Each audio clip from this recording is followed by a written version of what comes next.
Yudke Vavke, c'est quoi? C'est Eke Ashereke, je serai celui qui sera. C'est-à-dire, c'est l'existence. C'est la tchouva. La tchouva, c'est-à-dire, tu reviens vers le He, c'est-à-dire, tu donnes à Hachem le pouvoir. Tu reconnais le pouvoir d'Hachem. Quand on est sorti d'Égypte, alors ils ont demandé, mon cher Rabbeinu a dit, comment je vais leur dire que tu t'appelles? Il dit, Eke Ashereke, je serai celui qui sera. Donc Rabbeinu développe ça dans la Torah Vav, qui est sur Elul et qui est sur la Tchouva, que celui qui fait Tchouva, maintenant il se met en position où il va commencer à exister. Il se prépare à l'existence éventuelle. Mais maintenant l'existence, elle vient dans Malchut. Elle vient pas, c'est pour ça que les 6 garçons n'en parlent pas du tout. Parce que c'est pas ça qui nous intéresse. Nous, on va aller voir, nous, on va voir le résultat. C'est ça qu'on va voir. Si le résultat, il est OK, alors ça veut dire que la démarche, s'est bien faite. Si le résultat, il n'est pas OK, ça veut dire qu'il y a un problème. Donc, on va pas parler on va pas s'attarder sur les sphirotes du milieu parce que c'est pas ça qui nous intéresse tellement. Nous, ce qui nous intéresse, c'est la finalité. Où on est arrivé avec ça? Comment on a utilisé cette sphira-là? Donc, le Haviatot Idbahar, c'est-à-dire la saga de la Havaya d'Hachem, c'est-à-dire arriver à connaître Hachem. Il faut connaître Hachem. C'est très dur de connaître Hachem. Si tu connais Hachem, ça y est, tu es sauvé, c'est fini. Comme tu dis, tu connais le boulanger, ben voilà, même si c'est fermé, tu vas avoir du pain la nuit, à 3 heures du matin, tu auras du pain. Si tu connais Hachem, tu vas vivre dans une autre dimension. Maintenant, notre recherche, c'est de connaître Hachem. C'est pour ça qu'il nous a donné des sphirotes. Il nous a donné des petits examens. Tu ne vas pas apprendre des mathématiques, tu ne vas pas commencer avec la physique nucléaire. Tu vas commencer à apprendre 1 plus 1, ça fait 1. Et tu vas commencer à apprendre à additionner, après diviser, après multiplier, après à soustraire, après... C'est des sphirotes. Maintenant, une fois que tu sais faire ça, on va passer à d'autres choses qui sont plus larges et de plus en plus comme ça. Donc les sphirotes, elles sont faites pour ça, pour te permettre une approche.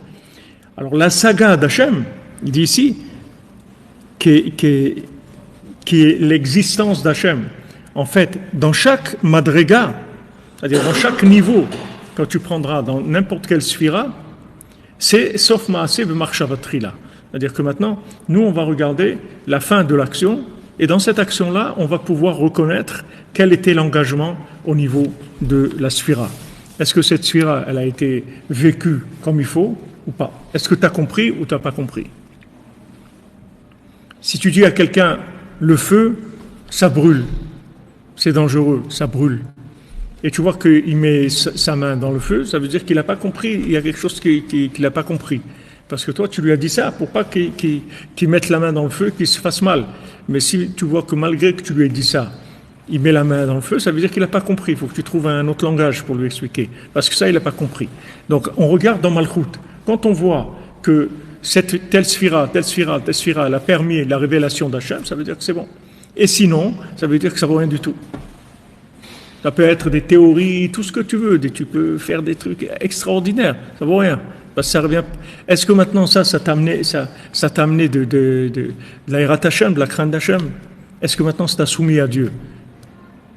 Rishit Chochma hirat Hashem. Les prémices de la Chochma, la plus élevée, la Chochma dans ce niveau plus élevé, c'est quoi? C'est la crainte d'Hachem.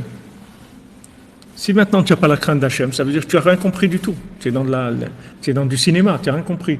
Il faut arriver à hirat Hashem. Parce qu'on a vu que hirat Hashem, c'est ce qui va permettre qui va te permettre d'être moulide, en fait. La hirat Hashem, c'est ce qui va te permettre d'avoir des enfants. Parce que avec la hirat Hashem, c'est-à-dire la prise de conscience d'Hachem, tu vas pouvoir avoir des enfants. Parce que une fois que tu as la crainte d'Hachem, tu es prêt à la projection. Mais s'il n'y a pas la crainte d'Hachem, tu n'as pas de projection. Projeter quoi? Et Hollywood, qu'est-ce que tu vas projeter? Il n'y a rien projeté. Il faut la hirat Hashem. Isha hirat Hashem ititalal. Une femme qui a la crainte d'Hachem, c'est elle qui va être louée. Parce que comme elle a la crainte d'Hachem, elle va sortir du Hevel Hayofi, elle va sortir de la bêtise, de la beauté, et elle va aller vers la procréation, qui est l'opposé de la beauté. Puisque la beauté, c'est quoi? C'est le traitement de la sphira dans son aspect extérieur. Le chesed, c'est beau. La Goura, c'est toutes les sphirotes, elles sont belles, elles ont un aspect extraordinaire. Tu vois les gens là, Monsieur Muscle ou truc, il lève des, je sais pas, il fait des trucs, ou tu vois un gladiateur, ou tu vois des trucs, les Romains, ils faisaient des trucs de gladiateurs, la force, des trucs, Goliath, des trucs. Tu vois, David, il se bat contre Goliath. Tout ça, c'est des choses, toute la force, tout ça, c'est des choses qui sont extraordinaires. Il y a des choses qui sont impressionnantes dans le côté extérieur. Mais maintenant, ça, si c'est pas connecté avec Malchut, c'est pas Moulid, ça donne pas d'application, ça donne pas ça donne pas de répercussion, ça se répercute pas, ça reste complètement extérieur. Donc, quand on a vu, quand Abraham Avinu, il est arrivé chez Avimelech, alors il a vu qu'il a été sensible à l'aspect extérieur de Sarah, ce qui n'était jamais arrivé dans sa vie. Donc il a compris que là-bas il y a un problème. Il y a un problème de détournement de Malchut en fait. Puisque c'est Avimelech, c'est Ani Emlor, Rabbeinu dit. Ani Emlor, c'est-à-dire c'est moi qui veux régner. Alors Rabbeinu dit là-bas que Ani Emlor, ça veut dire que Rabbeinu dit qu'ils veulent pas que venir chez le tzaddik. Il dit pourquoi je vais aller chez le tzaddik? Moi-même je vais prier. Pourquoi je vais aller chez le tzaddik? Alors Abraham Avinu, Hachem il a dit à Avimelech, Lech, va chez Abraham, il va prier pour toi et ça va t'arranger le problème que tu as, que tu ne peux pas avoir des enfants maintenant. Parce que pourquoi elle a été frappée? Pas avoir des enfants? Parce qu'il a annexé le côté extérieur de Sarah qui était sa beauté extérieure. Donc comme il a annexé ça, il a été frappé sur ne pas avoir des enfants. Donc il a dit à Hachem, c'est quoi? Qu'est-ce que tu me fais? Hachem lui a dit, va chez lui, va chez Abraham, il va prier pour toi et ça va s'arranger. Donc Rabbeinu dit que Ani Emlor, Avimelech, c'est celui qui dit, non, moi je peux prier tout seul. Je vais pas... Il y en a qui font... Il y a les rabbanim qui font semblant d'être Breslev parce que c'est à la mode. S'ils ne font pas semblant d'être Breslev, ils vont fermer le magasin, ils vont fermer la boutique. Alors ils font semblant de parler de Rabbeinu et tout.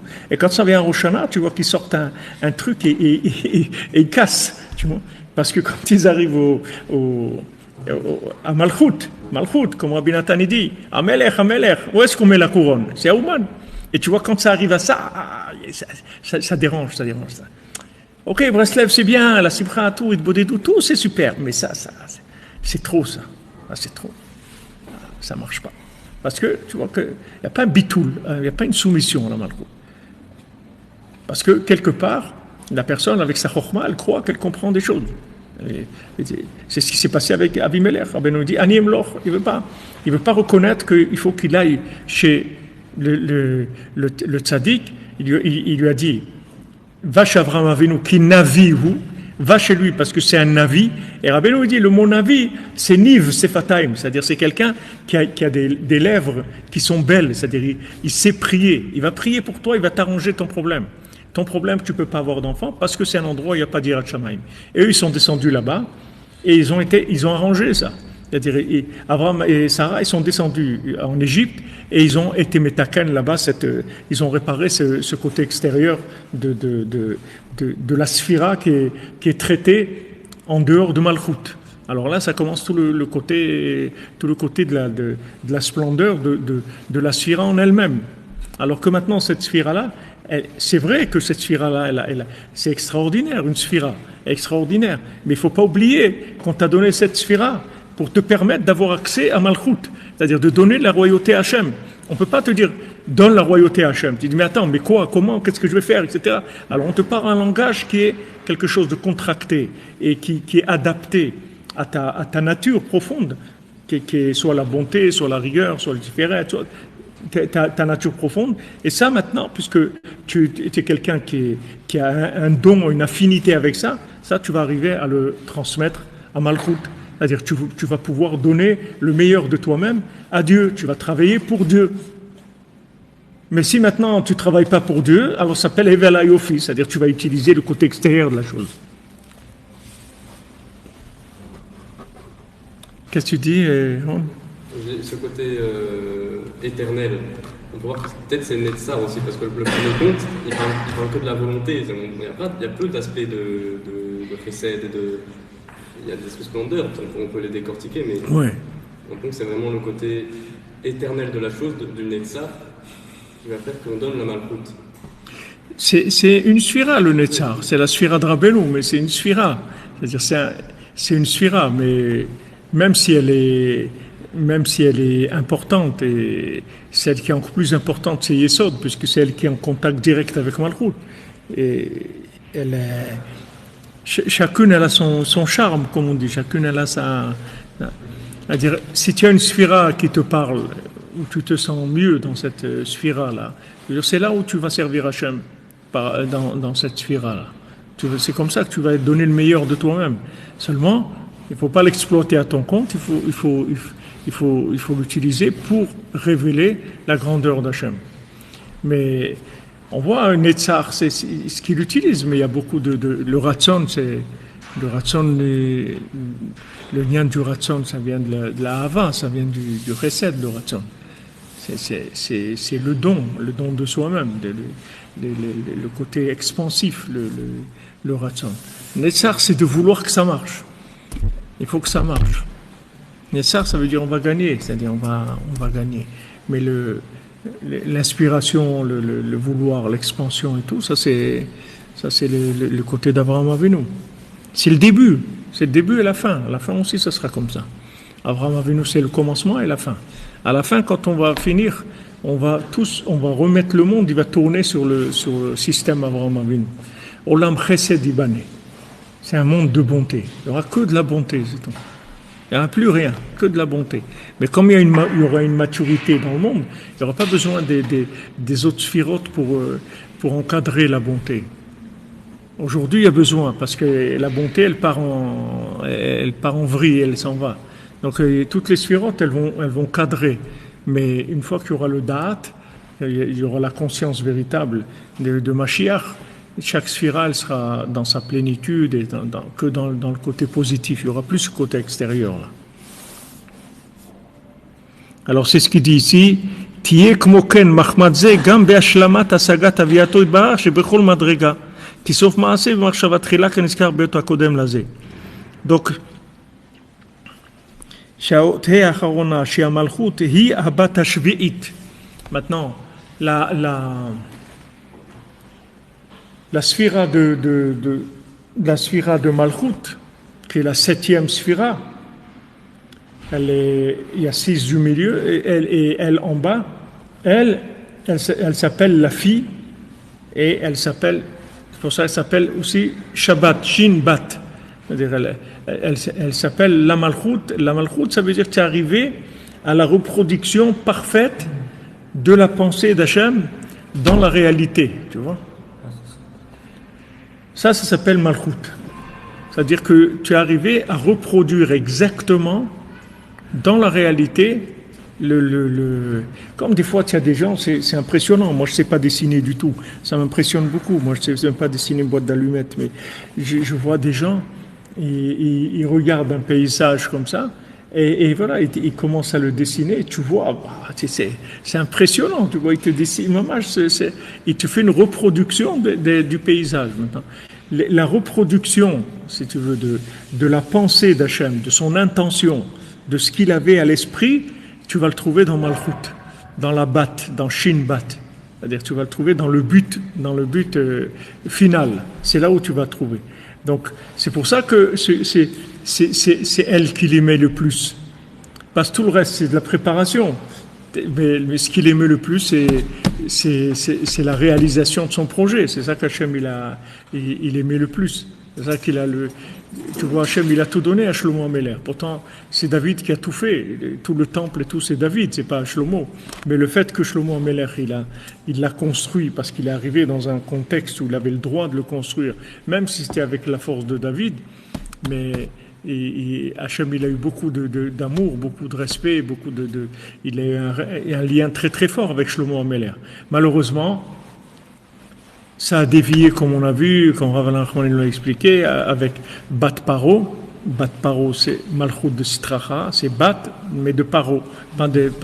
C'est pas Bat Meler, c'est le contraire. C'est le Lotov, c'est là-bas, dans le Lotov. Donc, il est tombé dans le lien de Bat Paro, et il dormait beaucoup aussi. C'est tout lié, c'est-à-dire la chaîne a des trucs, on voit qu'il est tombé avec Bat Paro, tout ce qui s'est arrivé à Shlomo Ameler, c'est la même chose que le Sheni la Malchut, c'est la même histoire, c'est le même tikkun qui revient dans le monde et c'est inclus, c'est-à-dire l'histoire le premier conte. Il inclut toutes ces vies-là, de Shlomo Ameler, de David Ameler, de tout le monde. Parce que c'est la matrice de base de tous ces principes-là de développement après.